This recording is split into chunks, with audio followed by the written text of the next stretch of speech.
The thing is, I don't even like that cat. It sheds everywhere, it ignores me, and it's allergic to the only plant I've managed to keep alive. But she insisted on adopting it last year, and now it walks around like it owns the lease. Tonight, it jumped on the counter while she poured its food, and she didn't say a word. Just fed it, then turned to me and dropped a sentence like it was lint she was brushing off her sweater. I went on a date last night. That was it. No build-up. No apology. Not even eye contact. Just dry kibble, a dirty dish towel on her shoulder, and that sentence. I think I said, "What?" She repeated it, slower, like maybe I was hard of hearing. I went on a date. My brain locked up. Not in rage. Not in heartbreak. Just static. Like someone unplugged the power cord on my thoughts mid-sentence. I stared at her, standing there in sweatpants. No makeup, socks that didn't match, like she hadn't just set fire to the room. I asked, "Why are you telling me this?" She looked confused, like I was the one acting weird. "Because I thought you should know." Like she'd just filed taxes early and wanted a gold star. I didn't yell. I didn't ask who. I didn't even blink. I just walked over to the calendar on the fridge, grabbed the little magnet that held up the dentist reminder, and quietly dragged it to today's date. She asked, "What are you doing?" I said, "Marking the last day I respected you." She laughed. Laughed. A short, awkward little sound like she couldn't tell if I was joking. When she realized I wasn't, her face dropped. I didn't say anything else. I went upstairs, locked the door, and started packing a drawer's worth of clothes. Not to leave. Not yet. Just to do something that made me feel in control. She knocked once. Then again. Then silence. That silence. It's heavier than the truth she dropped. And I swear, it crushed her completely. I didn't sleep that night. Not because of heartbreak, but because of the noise inside my own head. The refrigerator hummed like an air conditioner in a motel. The cat scratched at the door like it knew something, and my wife's footsteps moved in patterns upstairs as if she was rehearsing an alibi she hadn't yet spoken. Around 3 a.m., I finally crept downstairs for water and noticed an envelope on the counter with my name on it. No stamp, no return address, just my first name in her handwriting. It wasn't a letter. It was a receipt for 2 dinners at a place we always said was too expensive for just us. I held it like evidence, the paper trembling in my hands. She hadn't even tried to hide it. She'd left it there, like she wanted me to see it. When she came down at dawn, wearing a hoodie and trying to act normal, I slid the receipt across the table without a word. She froze. You could hear the clock ticking. She whispered, "You weren't supposed to see that yet." Yet. As if there was a plan, a timeline, some grand reveal I'd interrupted. I asked nothing. I just opened my laptop, typed her name into a blank email draft, and stared at the blinking cursor. She stood there shifting from one foot to the other, waiting for me to explode, but I didn't. I just wrote 4 words in the subject line. "I know about dinner." Her face went white. "Why are you emailing me?" "I'm right here," she said.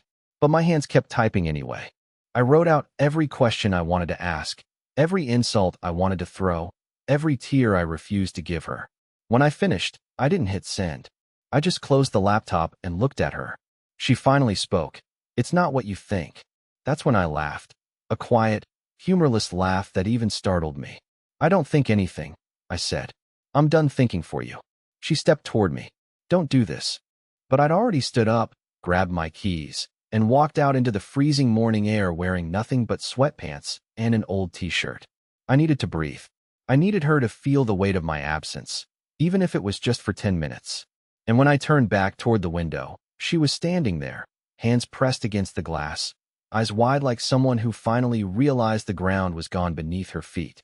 That moment, that image, was louder than any words. And I swear it broke her in a way my anger never could. I didn't go far that morning. Just parked at the end of the cul-de-sac where the mailboxes are. I sat in the car with the engine running, pretending I had somewhere to be. I didn't. I watched as our neighbors shuffled out with dogs, with coffee mugs, with kids who hated mornings. All of them living their lives like no one was bleeding inside the house 2 doors down. I was about to turn off the ignition when I saw it. Her iPad, left in the back seat under a hoodie. Now I'm not proud of what I did next. But I tapped it. No passcode. She never set one. Said it made her feel like she was hiding something. I opened the Notes app. The last file was titled, "What I'll Say If He Finds Out." I just sat there for a moment, staring at those words. They didn't even make sense at first. What kind of person writes a script for getting caught? I opened the note. It wasn't long. Just a bulleted list of phrases. It wasn't physical. You haven't touched me in months. You don't look at me the same. I didn't mean for it to happen. He made me feel noticed. Each line felt like a brick on my chest. Not because I didn't expect it, but because it was prepared. It wasn't regret. It wasn't panic. It was strategy. She had pre-written the conversation, like this was a job interview. Like my heartbreak was a scene she had rehearsed with lighting and blocking. And worst of all, none of it was true. We weren't broken. We had dinner 3 times last week. We'd laughed over that dumb movie she picked. I held her when she had a nightmare just 4 nights ago. We were fine. Or at least, I thought we were. That last line hit different. He made me feel noticed. I whispered it to myself like it was in a different language. I've noticed everything. Every haircut, every chipped nail, every time she swapped almond milk for oat milk and didn't tell me. I noticed too much. Maybe that was the problem. Maybe she didn't want to be known so closely. Maybe she wanted to vanish into someone else's eyes, someone who didn't know about the scar on her left ankle or the way she fake sneezed when lying. I left the iPad exactly where I found it and drove home slower than I ever have. Not because I was scared, but because I knew when I opened the front door, the version of my life I remembered would be gone. Something new had replaced it. Something that looked the same, but had already rotted from the inside. When I finally walked in, she was at the table with that stupid cat in her lap. She looked up at me like I was late to a meeting. You left your iPad in the car, I said calmly. Her eyes flicked, just for a second, then settled. Did you look at anything? I shrugged. Just the weather. She nodded, but I saw her throat tighten. And in that exact moment, for the first time in 8 years, I think she actually felt fear. That night, I pretended to fall asleep on the couch again, just like the night before. I lay there listening to the sounds of the house, the creaks in the ceiling, the heater clicking on, the fridge cycling like it had secrets of its own. She didn't say goodnight. Just tiptoed upstairs around 10, cat under one arm, silence under the other. I kept my phone face down, notifications off. I didn't want distractions. I wanted to hear everything. And at 2:15 a.m., her phone alarm went off. Not loudly, just a soft chirp from upstairs. A tone I didn't recognize. I heard her scramble to silence it, then footsteps. Not heading toward the bathroom, not toward the stairs, just pacing. 5 steps, pause. Turn. 5 steps again. I didn't move. I didn't breathe too loud. I just stared at the ceiling and counted her steps like I was tracking a ghost. Who sets an alarm for 2:15 in the morning? She didn't come down. She didn't open any doors. She just paced. Maybe she was texting. Maybe waiting for a message. I imagined her holding the phone like it was hot. I imagined her deleting something. Or someone. Eventually, the footsteps stopped. Maybe she sat down. Maybe she stood still and stared at the wall, wondering what story she'd have to build tomorrow. But I stayed frozen until the sun started bleeding through the blinds. By 7 a.m., she was in the kitchen making coffee like nothing happened, wearing the same robe she wore on our honeymoon, like some twisted nostalgia play.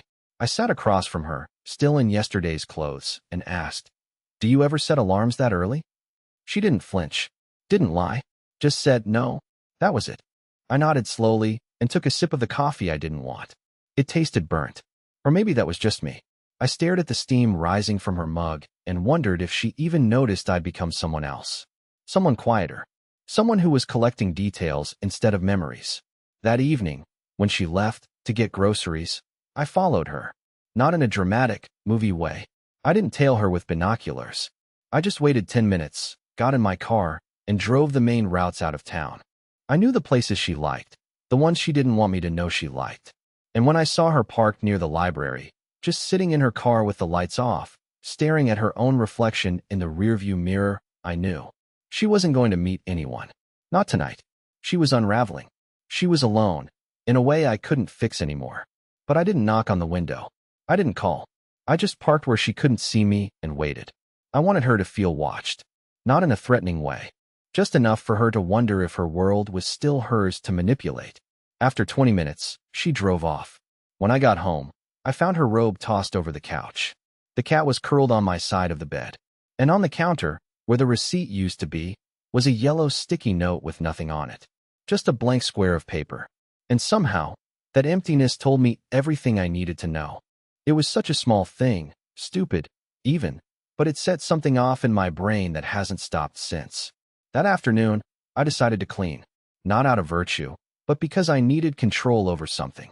The silence was louder than ever, and I couldn't take another hour of the cat staring at me like it knew I was unraveling. So I started reorganizing drawers, lining things up in the fridge, wiping down surfaces like I was scrubbing a crime scene no one could see. I opened the dishwasher to put away some plates and saw it. Her silver bracelet, the one with the tiny enamel flower charm she swore was nothing special, but wore almost every day. It was coiled between a fork and the edge of the lower rack. Not dirty, not tangled, just placed, like someone had dropped it there quietly, like a whisper. Here's the thing. She never takes off her jewelry in the kitchen, and she definitely wouldn't put it in a dishwasher. So I stood there, holding it in the palm of my hand, asking myself 100 impossible questions. Was it a signal? A mistake? Did she panic and try to hide it somewhere random? Or was this just how her guilt leaked out, in strange, subtle accidents she hoped I wouldn't notice? I didn't ask her about it.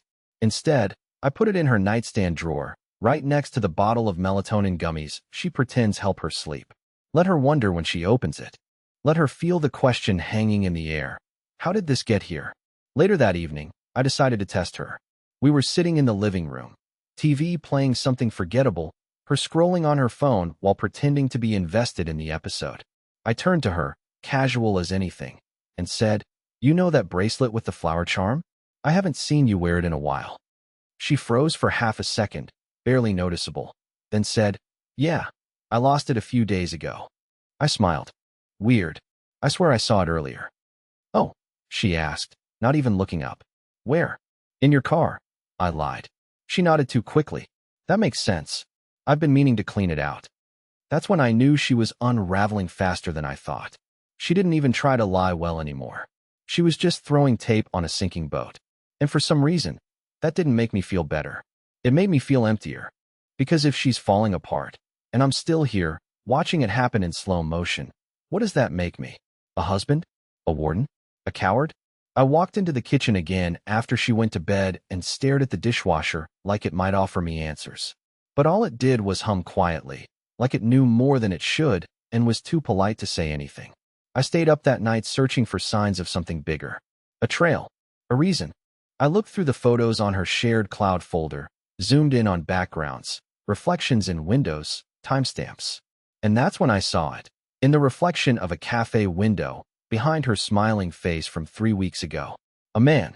Tall, beige jacket, sunglasses inside. Standing just close enough that he had to be there with her. But here's the worst part. She had cropped the photo. I had to dig to find the original. The one with him still in it. She had edited the memory. She didn't just lie to my face. She lied to the past. I've always known she doesn't pay attention to my books. I don't blame her. She calls them emotionally constipated detective stories, and she's not wrong. But last night, I rearranged them on purpose. I swapped rows. I turned a few spines inward. I removed one entirely, the one she gave me 3 anniversaries ago, and inscribed with something too sentimental for the person she's become now. Then I waited. We weren't talking much, but we were orbiting each other, sharing space, but not gravity. And sometimes the way to spot guilt is to leave a breadcrumb and watch if the other person flinches. At 9:17 p.m., she paused in front of the shelf. Just for a second. Her hand reached out, not to touch anything, just hovering. Her lips moved like she was reading the titles in her head. And then, just as quickly, she walked away. She noticed, but she didn't ask. She didn't accuse. She didn't even joke about it. That silence told me 2 things. She's clocking my behavior now. She doesn't know how much I know. It was starting to shift. The balance. For weeks, I was the one blinking in confusion, breath held, watching the ground fall out. But now she was guessing, watching me for tells, trying to map out which version of herself she needed to play next. Around midnight, I went upstairs to brush my teeth. I didn't turn on the hallway light. I didn't close the door all the way. I just stood at the sink, half in shadow, mirror fogged slightly from the shower she took earlier. Her scent still lingered in the room. The vanilla one she only uses when she wants to feel elegant. It made me feel sick. That's when I noticed her journal was gone from the nightstand. Not moved. Gone. It had been there 2 nights ago. A plain, soft-covered notebook with a red elastic band. I never read it, never even opened it, because I thought we still had lines we didn't cross. But she had moved it, hidden it, maybe thrown it away, because now, suddenly, she didn't trust me. And it hit me harder than I expected. She was preparing for something. Something bigger than guilt. Bigger than confession. This wasn't a mistake anymore. This was a plan. A transition. A whole new script she was writing. One where I was just the placeholder husband she outgrew. Later that night, I walked into the garage. I told her I was taking out recycling. She didn't question it. I opened the side door and looked around like I expected to find the truth on a shelf. And there it was. A second phone, tucked into a plastic container behind a toolbox we hadn't used since we moved in. It was old. The screen was cracked, but it had a charger next to it, and the dust around it was disturbed. Recently, I didn't power it on. I just stared at it like it was radioactive. She had built a second life in fragments, a backup version of herself that didn't include me. That was the moment the grief stopped. And something colder, quieter, sharper took its place. I woke up unusually early, before the cat, before the sun, before that tightness in my chest had time to settle in. The second phone was still in the garage, untouched. I didn't open it. Not yet. I wasn't ready for the proof. I wanted her words first. I wanted to hear the lie fall apart from her mouth. So I made breakfast. Not toast and coffee. I mean the whole thing. Sourdough French toast with cinnamon sugar, fresh berries, the yogurt brand she likes that I have to drive across town to get. I even frothed the milk for her cappuccino like she does on slow Sundays. I hadn't made breakfast like this in months. Not since before I knew what she was capable of. When she walked into the kitchen around 8:12 a.m., she looked confused, disoriented, even. She didn't expect warmth. She didn't expect kindness. Not after what she thought I didn't know. "You're cooking?" she asked with a little laugh, like maybe this was a prank. I shrugged, casual. Felt like it. She sat, ate, smiled once or twice. I watched her closely. Every blink, every hesitation. Her hands trembled just enough when she reached for the coffee. She knew something was wrong, but she couldn't place it. That's the beautiful part about guilt. It rewrites reality so fast you forget what's real. While she was finishing, I said, "You ever wonder what you'd do if I disappeared?" She blinked twice. "What do you mean?" "Like, if I just left. No fight. No note. Nothing. Just gone one day. Would it feel like freedom or a problem?" She didn't answer right away. She smiled awkwardly, then said, "Why would you ask something like that?" I stared into my mug. No reason. Just curious. That silence that followed, it wasn't peaceful. It wasn't thoughtful. It was loaded.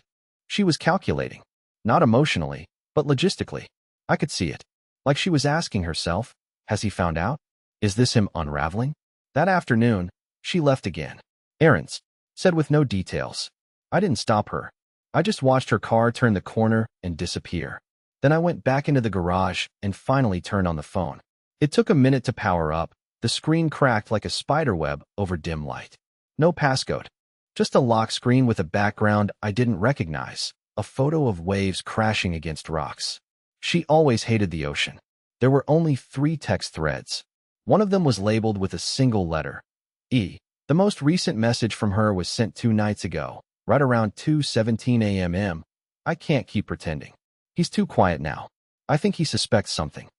There was no reply. Not yet. I read it 4 times. 5. She hadn't confessed. She hadn't ended it. She had escalated. And now, she didn't fear what she did. She feared me. The version of me that stopped reacting, stopped asking questions, stopped making noise. That night, I laid in bed beside her, both of us pretending to sleep. Her breathing was shallow, measured, not like before. I whispered, so low she might not have even heard it. "You lied when you said it was just dinner, didn't you?" She didn't move, didn't blink, didn't breathe. And for the first time in our marriage, I felt something worse than betrayal. I felt amusement, because now I had all the power. The next morning, I didn't speak to her. Not out of spite. I just didn't need to anymore. There was nothing left I was afraid to find out. No shoe to drop. No secret to decode. I knew enough. More than she realized. Enough to hurt her if I wanted. Enough to leave and never explain myself. Enough to burn the house down emotionally and walk away without blinking. But I didn't. Instead, I sat on the porch with a notebook, watching the street, listening to the cat scratch at the screen door behind me. The quiet was different now. Not heavy, just clean. Like a storm had finally passed, even if it tore everything on its way through. Around 11:40 a.m., she came outside. She looked like she hadn't slept. She held her phone in her hand, gripping it like it might save her. She didn't speak, just stood there, waiting for me to start something. I didn't. So she did. I was going to tell you, she said. About everything. I didn't respond. I just flipped the page in my notebook. Blank. I met him through a friend, she continued. It wasn't serious. I thought it would make me feel something. I thought it would fix the numbness I didn't want to admit had started here, not with you. With me. She was crying now. Not sobbing. Just quiet tears that made her voice shake. The kind of cry that comes after you've run out of excuses and are finally out of hiding. I never stopped loving you, she whispered. I just stopped showing it. I got lost somewhere and didn't know how to come back. I looked at her then. Really looked. She didn't look proud. She didn't look afraid anymore either. Just exposed. Raw. Like someone who realized the mask didn't fit anymore. I nodded. I know. That broke her. She sat down on the porch step like her legs gave out. For a moment, it felt like the most honest moment we'd shared in years. Not because we were rebuilding something, but because the performance was over. I closed the notebook. I'm not leaving, I said. But I'm not pretending, either. She looked up. I don't want revenge. I don't want some dramatic ending. But I do want change. Real change. Counseling. Space. Honesty. Or none of this works. She nodded. Okay. And for once, I believed her. We didn't hug. We didn't kiss. We just sat there, side by side, with the truth between us. Ugly, cracked, still breathing. Sometimes the end of a lie isn't the end of a relationship. Sometimes it's just the start of a real one.